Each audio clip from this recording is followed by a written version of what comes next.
Welcome to the stream, Zach. How you doing? I'm good. We have like Welcome to the stream. full soundboard now. Full soundboard. yeah. We're getting better every Constant single iteration. day. Constant What iteration. other product updates have there been since I was last here? Oh, I mean our Chirons.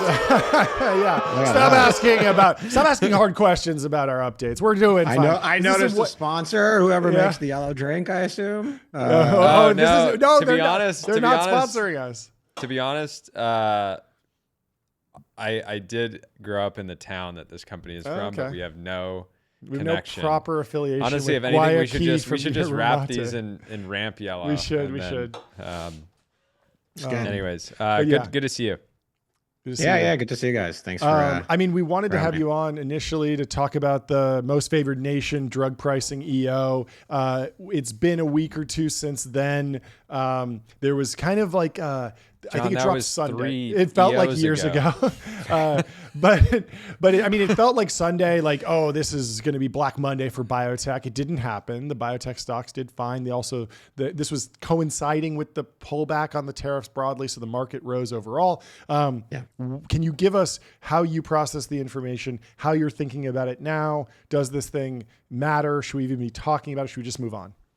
Yeah, maybe let's start with like why it's probably just like a misguided idea in the first place. Please. Or at least the trade that I think Americans would need to understand that you're making and as it relates to drug pricing. And what I think we may have talked about this last time, or I've talked about this with a lot of people, like the idea that America pays a lot for new therapeutics, right? And we do, by the way, like this idea that we pay materially more, even on like a GDP adjusted basis than other countries, and in particular, other wealthy countries. So you take Europe is probably like the best example, where the amount that we spend on new therapies as a percentage of our, like, let's call it GDP adjusted price, Sure.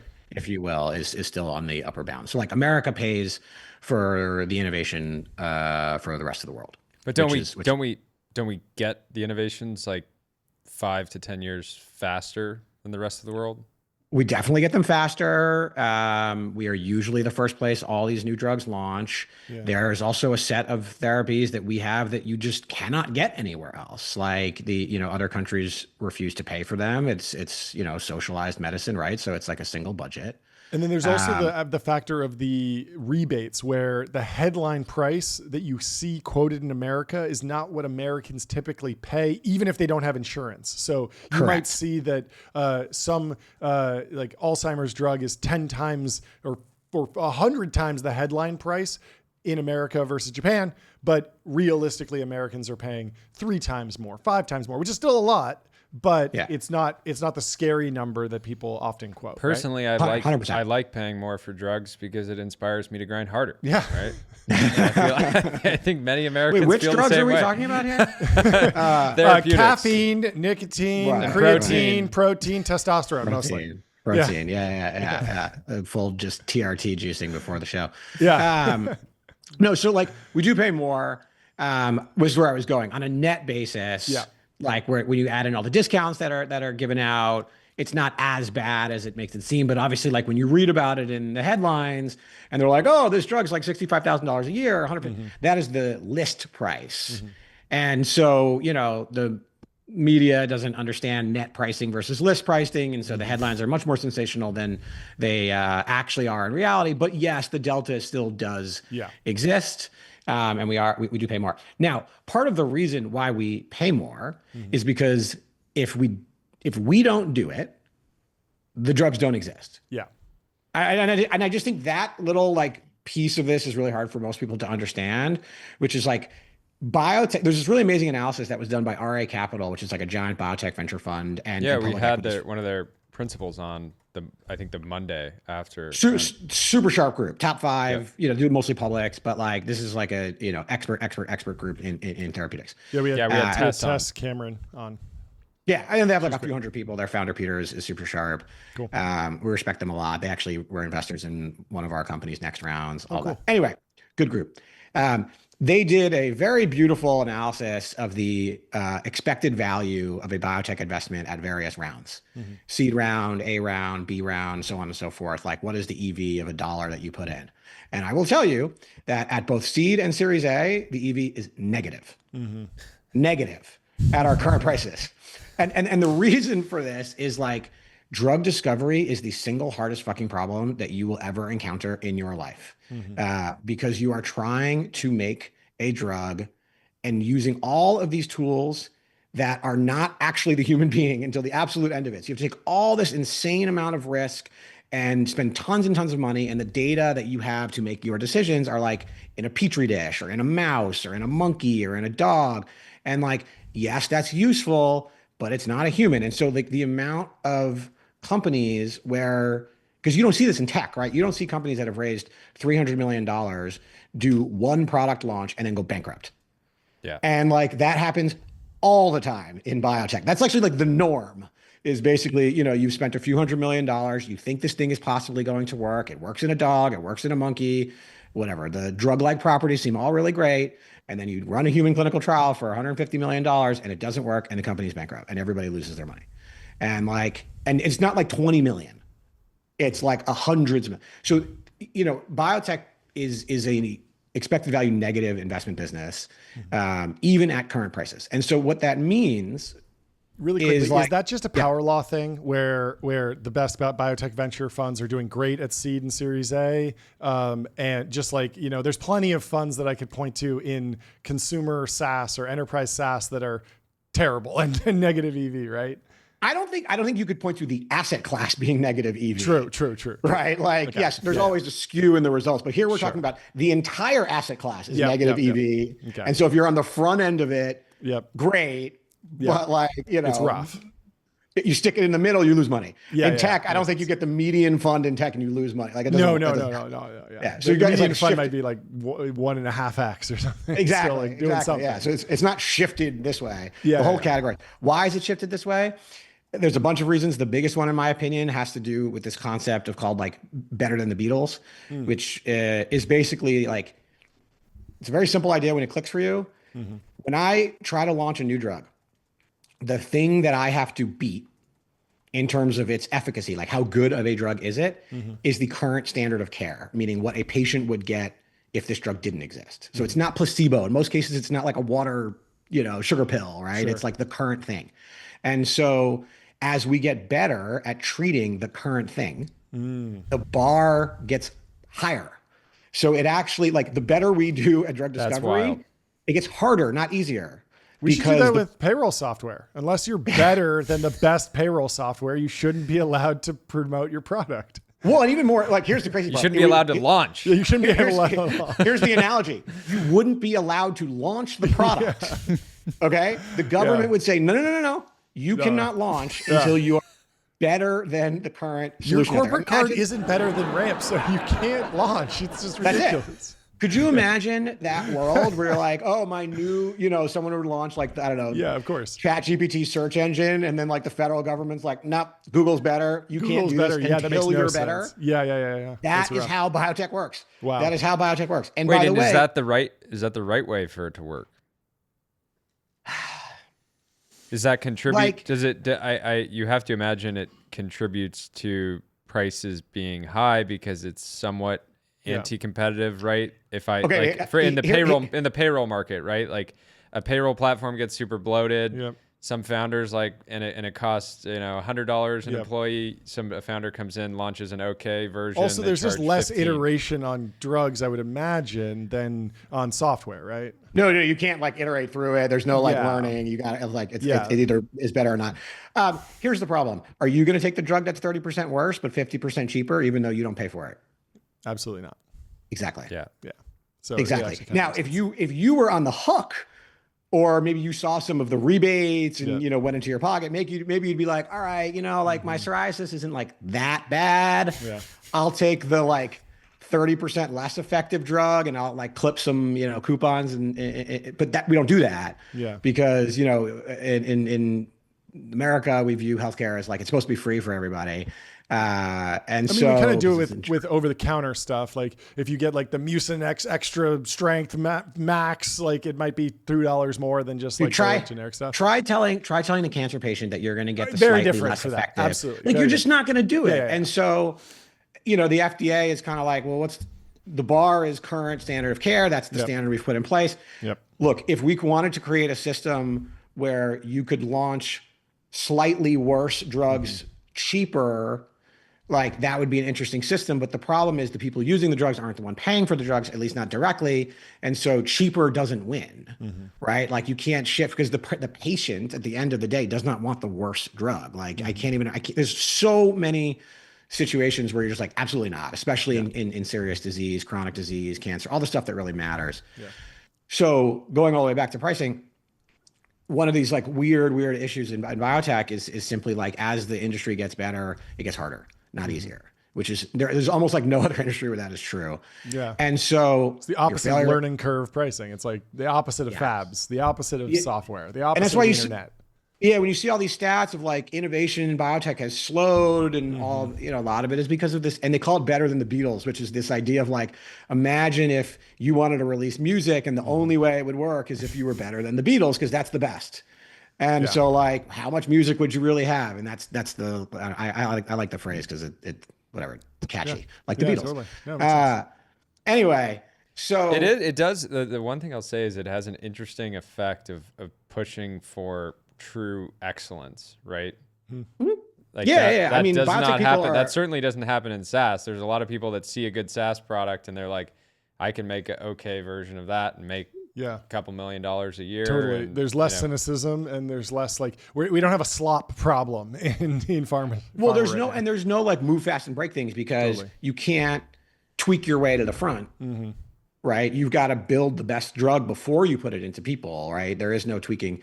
So I say all of this, which is to say, like, yes, drugs are expensive in the United States, but like, if you wanted cheaper drugs today, you are basically not going to get any in the future.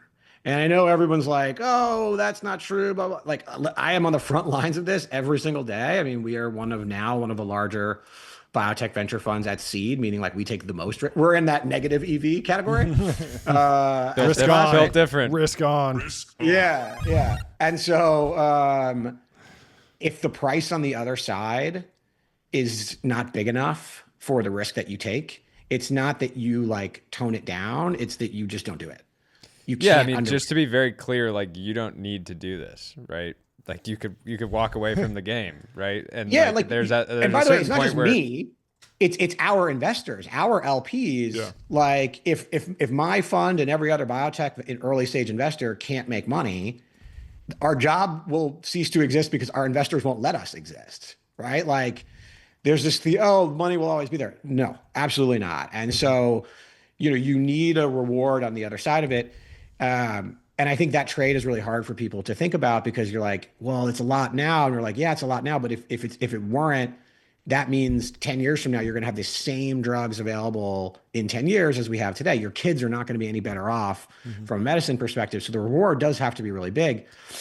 But at the same time, like, do the Europeans kind of like freeload off of us? Yes. And so this kind of like rough idea of like, all right, this is what they're trying to do is say, we're going to index the US price to like a basket of comparable international countries, basically like wealthy first world countries, mostly European countries, and that we can't be like materially higher than they are on a GDP adjusted basis. At least that's the idea behind the executive order. Maybe two thoughts. One, this will not take US drug prices down. It will not happen. What will happen, and this is not a good thing, is it may force, first of all, okay, this is likely not enforceable. I don't believe legally, I don't think the EO works. And that's part of why you didn't see the biotech market react is every expert no one took it seriously. Yeah. Like it'll fail in the court 1,000 times. It'll never get implemented. That doesn't mean some future version of this, there isn't some like, loophole or whatever that maybe the government slowly figures out. But like this EO seems as if it's basically never going to happen. Yeah. What about is biotech being squeezed on both sides in some way right now, given that there's kind of an attack on the fundamental foundational research as well. And so like if you take that, basically that's like investment that's sort of like, non-effectively the biotech industry gets the benefit of. Yeah, like the negative EV bets are already being subsidized to be by closer to zero, but not negative. This administration is doing absolutely everything it can to destroy the future therapeutics that you want. Every single decision they've made, basically, so far has been negative to future medicines existing. Right? Like you cut biology research, so we don't really understand what drives disease. You cut skilled immigration. Do you know who is like half of biotech? If you go to like any biotech company's website, you go to usually somewhere between 30 and 50% of the people on staff are foreign born. Yeah. Because you know who like doesn't want to do the 17 years of school to become a chemist and like do all the training? Americans. And so, we already have a skilled scientist shortage, and that's even with current immigration.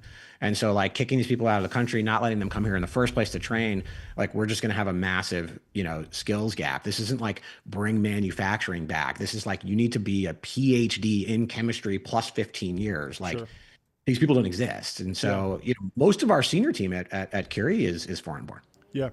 And I imagine that the biotech industry could very quickly absorb like twice the amount of PhDs and just do more research, right? And it wouldn't be like job displacement if that happened. Right? So the solution and like biology and chemistry PhDs and proteins, like specific types of PhDs. Totally. Yeah. Do we need like marine science PhDs? Yeah. No. But So I don't want to put words in your mouth, but are you saying the solution is that we need 1 million Brian Johnsons? We're looking for scientists, not crazy people. No, we need 1 million, David Liu's at MIT. Okay.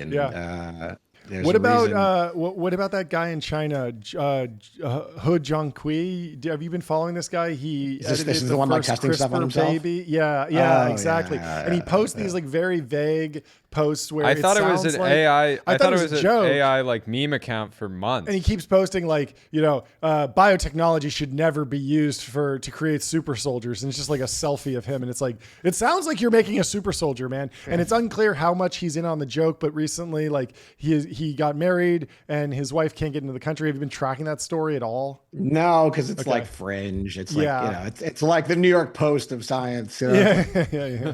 What about? Anyway, all right, hold on. I want to go back. Please. Because I just like this is the clash. This is this administration being like, I'm angry about something, and then I make a decision, and nobody thinks about then what happens, and it's over and over again. You're like, these fucking people are so stupid, and I hope they're listening. Like you are all so stupid, and like you're just ruining the thing that has made America excellent in science by killing all these things in science funding, immigration, blah blah blah. It's like it's idiotic. But even if you say like we're going to index the U.S. price to international prices, remember that the United States is a giant fucking country. We have 350 million people. We're the wealthiest in the world. Like 50% of pharma revenue comes from the United States. And then you have like Japan is kind of second. Okay, so now put yourself in the shoes of a pharma company. All right, you're going to index our price to the European price, and let's say the Europeans are like 15% of your revenue, and the Americans are 50. Are you going to lower your price? Absolutely not. You're just going to raise the European price. Yeah. Right. And just to bring it up, because you can't lose the U.S. revenue. Yep. So like you'll never give this revenue up. So the U.S. price will not change. This does not work. All it does is it may, even if it were legal, it may force pharma to bring its European price up. And you know what happens when that happens? Because this is like, and then what? The Europeans will go, okay, we can't pay for it. We're not going to buy it. And all it does is it keeps the U.S. price the same and it shrinks pharma. Like the net is the United States will pay exactly the same that we paid before because pharma is not going to drop price in its largest category by far. It's the only place you can make money in pharma is in the US. So that price is not coming down. If you have to bring the price externally up, it shrinks the revenue in that market, which shrinks pharma, which shrinks biotech. Because if pharma is a smaller, dollar value, if the profitability of pharma comes down, you know what they stop doing? Buying biotech companies, right? All of this same effect, which is like, well, if this is less profit, it's just a different way of making it less profitable, right? It's the same thing of like, if it's less profitable, I can't take as much risk. And if I can't take as much risk, I stop doing risky drug discovery. And therefore the whole industry just kind of like like this, and that's not a win. How do companies get valued if they have one drug that's like working and maybe it's the best, right? So it's actually able to be in the market. Yet there's a sort of sense that there are very real competitors that might come in with a drug that is substantially better. Like how is a pharma company that's, exploring M&A going to value that? Is it still the same? This is what they do all day. What you just described is exactly what these people are spending teams and teams of people on, which is like, okay, what is the value of the current drug that we've got? Which is usually, if it's at the place where it's approved, you're looking at, what are the peak sales and how long is my patent? Right? Yeah. What do we expect generic competition to come to look like? And then you're looking at the pipeline of competitors and you're looking at the data that they shared. And sometimes there's some data and sometimes there isn't. And then you're trying to predict the future, which is like, okay, just because, company X is working on a competitor doesn't mean it's going to work. So do we think it's going to work? Why do we think it's going to work? If it does work, what are the so you do like scenario planning, like, okay, 10% chance this beats us, 50% chance it doesn't, like, should we be concerned? And all of this math goes into the spreadsheet of like, what do we think this drug is worth? And what's the risk appetite? So like, this is day-to-day, biotech pharma commercial analysis. There are very, very smart people who do this. This is what the public hedge funds do, this is what the RA guys will do, and it's deep science. But all of it is just like, at least the drug pricing stuff is just, it's a trade that is hard for people to understand, but it's kind of like, if you don't put a reward on a very risky thing, the risky thing doesn't happen and you just don't feel it until 10 years. You won't even really know because it's the drug that never got started in the first place. And then eventually what you're doing is you're outsourcing all of this to China because the Chinese will pick it up and do, we can have a longer conversation about China. So all of it is just kind of like stupid. The other thing I would say, I don't have to jump, but like, this is my defense of medicine and of therapeutics, if you will, as like a great investment. They go generic. Yeah. Like 9 to 12 years, let's say roughly, these are generic, which means they are basically free for you in 10 years and your kids and your grandkids and your future kids. Like, it is an unbelievable investment. You pay a lot up front. You get a lot of innovation, a lot of people taking risks. You have this like window in time, which is like, you got to eat it. You're going to pay a bunch for it. It's not going to feel great. And then everybody gets it free. There's no other industry in the world where that happens. And even within healthcare, who doesn't go generic? Doctors, hospitals, surgeries. Like, why is there so much focus on the therapeutic, which is also only about 10% of medical spending is drugs, which then eventually goes generic, versus the 90% of it, which is basically physicians. And those physicians, they're not. Well, it's because of the margins, right? It just strikes you as something that like the pill only costs a cent to make, and so exactly, emotionally you think about high margin things as wasteful. What's something positive that could come from the EO? We had a infamous healthcare exec. Actually, no, we had an infamous healthcare exec message us while we're live. Said, ask him if he reads that the EO as maybe trying to solve the consumer pricing problem, gross to net, rather than actually making pricing comparable in the end, given that there was a specific call out for consumer D2C pricing, and which might have been why. Consumer D2C, like, healthcare is about the new drugs that are really expensive, not like consumer D2C pricing of like, whatever, consumer medicine. Like, I'm talking about real healthcare, very sick, chronic disease people with neurological conditions, with cancer, with heart disease, like the serious stuff, which is what we should care about. I just saw a company that they'll give me one pill that has erectile dysfunction medicine and hair loss medicine in one pill. Is that not real medicine? What's going on? Those are generic meds. Sounds like amazing. It's amazing. And you know why they're so cheap? Yeah. Because they're generic. Because 15, 20 years ago, we invented this shit. Pfizer made like a crap ton of money selling Viagra. Yeah, that's right. Everybody, now you get to get your 6-in-1 dick pill for $6. And like, that's a pretty cool deal, right? Like it's cheap and all this. Like, sure, there's some like gross to net, whatever. That's not what healthcare is. That's not, I'm sorry, like hair loss is not healthcare. Interesting. What about CRISPR on demand? There was this infant child that was saved with a custom gene therapy. It seemed like a very inspiring story. There was an inspiring video all about it. It seems like an amazing testament to something we've been hearing about for a long time, which is CRISPR. Maybe a decade we've been talking about this. Is that an opportunity for new companies? Is there already a company that's like ripping on the back of this, or is that just kind of like an outgrowth of what we'd expect with the technology given the maturity? I believe the company that did this was Beam Therapeutics. Is it them who did it? Yeah. Yeah, it's cool.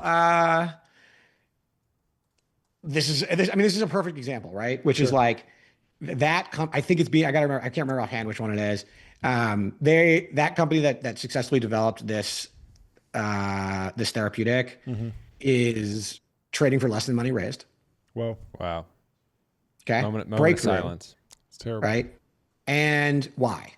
Well, because like these gene editing technologies where you're going after essentially like disease that is very clearly defined by some mutation in your DNA. And that's a small subset of total disease. It's like very, very rare conditions that this applies to. So like the market, the way I think about it is like the patient market for this technology is very small.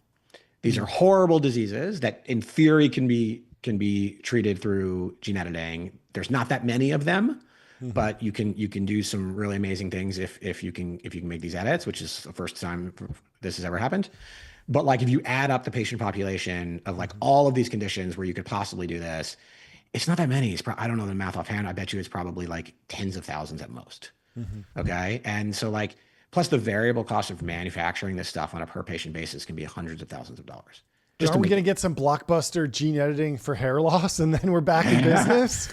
No. Because hair loss is not, there's no like one base edit to, fix hair loss, but yet, I think I don't like this techno pessimist on my stream, Zach. Well, one of the things you learn as you go into science is that the DNA is not actually the whole story. It's not even close to the whole story. And so like, it's not even, you wouldn't, there's no one spot. Is vibes a part of it? Is that where you're going with it's actually astrology. It matters. Okay. You have to take into account the DNA, but Zach also Weinberg, the astrological sign. Infamous astrologist. Yeah. I mean, vibes are kind of like it in a way that like your behavior as you're alive does affect your epigenetics, gene expression. The vibes of the DNA. Exactly. Your epigenetics matter, right? Yeah. Like you sit in smoke all day, like you're gonna have some problems. Anyway, I like this as an example because this company that just made this like unbelievable breakthrough, this has never been done before in humans. They're curing diseases, is now trading for basically less than cash raised. I gotta go. What's the name again? Numbers. I swear it's. So there's I just got an answer. So this was a bespoke CRISPR-based editing drug. It was built and tested by physician scientists at the Children's Hospital of Philadelphia and Penn Medicine with translational help from Innovative Genomics Institute at UC Berkeley. Reagents and GMP-grade components were donated by several suppliers, including Accutas Therapeutics and Integrated DNA Technologies and Aldveron, both Danaher companies for guide RNA and protein production. On that one, there was another story. Yes, there was another story, and I have to find it. Okay, well, we'll have to we have to jump, but we'd love to have you back and kind of dig into some of these other biotech companies and take us through like the wins and losses. I think it'd be very interesting to see. By the way, imagine if that becomes a drug and we go, oh, we can only pay $20,000 for it. Do you know what happens to that drug? Sits on the shelf. Sits on the shelf. No one ever does it. No one ever makes it. And there's your drug pricing in reality, which is like, well, it's got to be a reward. So we're pro higher drug prices, I guess. You build us on that. We want the highest prices possible, is what I'm hearing. You want to you'll get a lot of shit. You put real high prices, like people will come and take risks. I'm sure there's some balance. We got to have you and Shkreli on we need together. Here's my favorite stat. Yeah. Here's my favorite stat. I'll pull these for you, so I don't want to sound like an asshole just like spitting numbers that aren't true. I believe on a per American basis, like you take our drug spend and you divide it essentially over like, Americans we spend drugs on, it's something like $1,000 a year or so per person, if you will. We spend more on cosmetics than we do on medicine. Wow. More on cosmetics. Let's hear it for America. We're looking good. What about fast food? What about we might be fast dropping food? dead at 45, but we're going to look good doing it. Thanks so much for stopping by. This is fantastic. We'll talk to you soon. Always a pleasure. Cheers. Bye.